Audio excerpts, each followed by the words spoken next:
వ్యవహారం ఏ విధంగా ఈ రెండు అంశాలకు ముడిపడి ఉంది అనేటువంటి దీన్ని లోతుగా ప్రశ్నించేందుకు ఈడీ కవితని తమ కస్టడీ తీసుకున్నట్టుగా మనకు స్పష్టంగా తెలుస్తుంది. ప్రధానంగా తనకు సంబంధం లేదు, తాను కేవలం బాధితురాని అని కవిత చెబుతున్నా గానీ కీలక పాత్ర అని చెప్పేసి ఈడీ వాదిస్తున్న నేపథ్యంలో వారం రోజుల కస్టడీలో పురోగతి వచ్చే అవకాశం ఉన్నట్టుగా మనకు తెలుస్తుంది. అయితే ఈ విచారణ మొత్తం కూడా వీడియో రికార్డులో చేసే విధంగా ఇప్పటికే ఈడీ అధికారులు ఏర్పాటు చేసుకున్నట్టు కూడా మనకు తెలుస్తుంది. ముఖ్యంగా ఇప్పటికే మొన్న హైదరాబాద్ లో జరిగినటువంటి ఐటీ ఈడీ రైడింగ్ లో కానీ అదేవిధంగా అంతకుముందు ఢిల్లీలో ఈడీ అధికారులు విచారణలో కూడా ఇప్పటికే కవితకు సంబంధించిన పలు ఫోన్లను అధికారులు స్వాధీనం చేస్తున్న నేపథ్యంలో ఆ ఫోన్లలో ఉన్నటువంటి డేటాను మొత్తం కూడా రీట్రేట్ చేసిన తర్వాత దాంట్లో అంశాలు మొత్తం కూడా క్రోడీకరించి మరోవైపు ఏదైతే ఇప్పటికే లిక్కర్ స్కామ్ లో అరెస్ట్ చేయబడిన నిందితులు ఎవరైతే ఉన్నారో వారి వాంగ్మూలాన్ని సేకరించిన తర్వాత వీటన్నిటిని కూడా అవసరమైతే వారిని కూడా కవిత ఈ సమక్షంలో కూర్చోబెట్టి వాళ్ళు ప్రశ్న అడిగే అవకాశం ఉన్నట్టు కూడా మనకు స్పష్టంగా తెలుస్తుంది.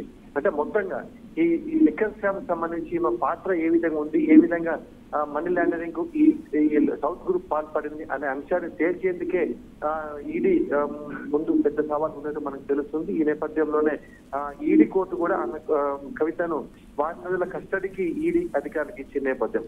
మరోవైపు కవిత కూడా ఈడీ కోర్టులో ఇప్పటికే పిటిషన్ దాఖలు చేస్తూ తన కుటుంబ సభ్యులు కానీ బంధువులు కానీ కలిసే విధంగా అదేవిధంగా తన న్యాయవాదులతో మాట్లాడుతున్న విధంగా అనుమతి ఇవ్వాలని కోరిన నేపథ్యంలో ఈడీ కోర్టు కూడా ఆమెకు సానుకూలంగా స్పందించింది. ఈ మేరకు ఇవాళ ఉదయం హైదరాబాద్ నుంచి కేటీఆర్ అదేవిధంగా హరీష్ తో పాటు పలువురు ముఖ్య నాయకులతో ఢిల్లీకి ఇప్పటికే బయలుదేరి ఇవాళ వారు కూడా ఈడీ విచారణ తర్వాత కవితను కలిసే అవకాశం ఉన్నట్లు కూడా మనకు స్పష్టంగా తెలుస్తుంది. అంటే ఇవాళ నుంచి వారం రోజుల పాటు ఈడీ అధికారులు కవితను విచారిస్తున్న నేపథ్యంలో ఎలాంటి అంశాలు వెలుగులోకి వస్తాయి, అసలు పాత్రదారులు సూత్రధారులు ఎవరనే అంశాలు కూడా ఈ విచారణలో కీలకంగా బయటపడే అవకాశం ఉన్నట్టు కూడా మనకు స్పష్టంగా తెలుస్తుంది. Gayatri. Right, thank you Rajender.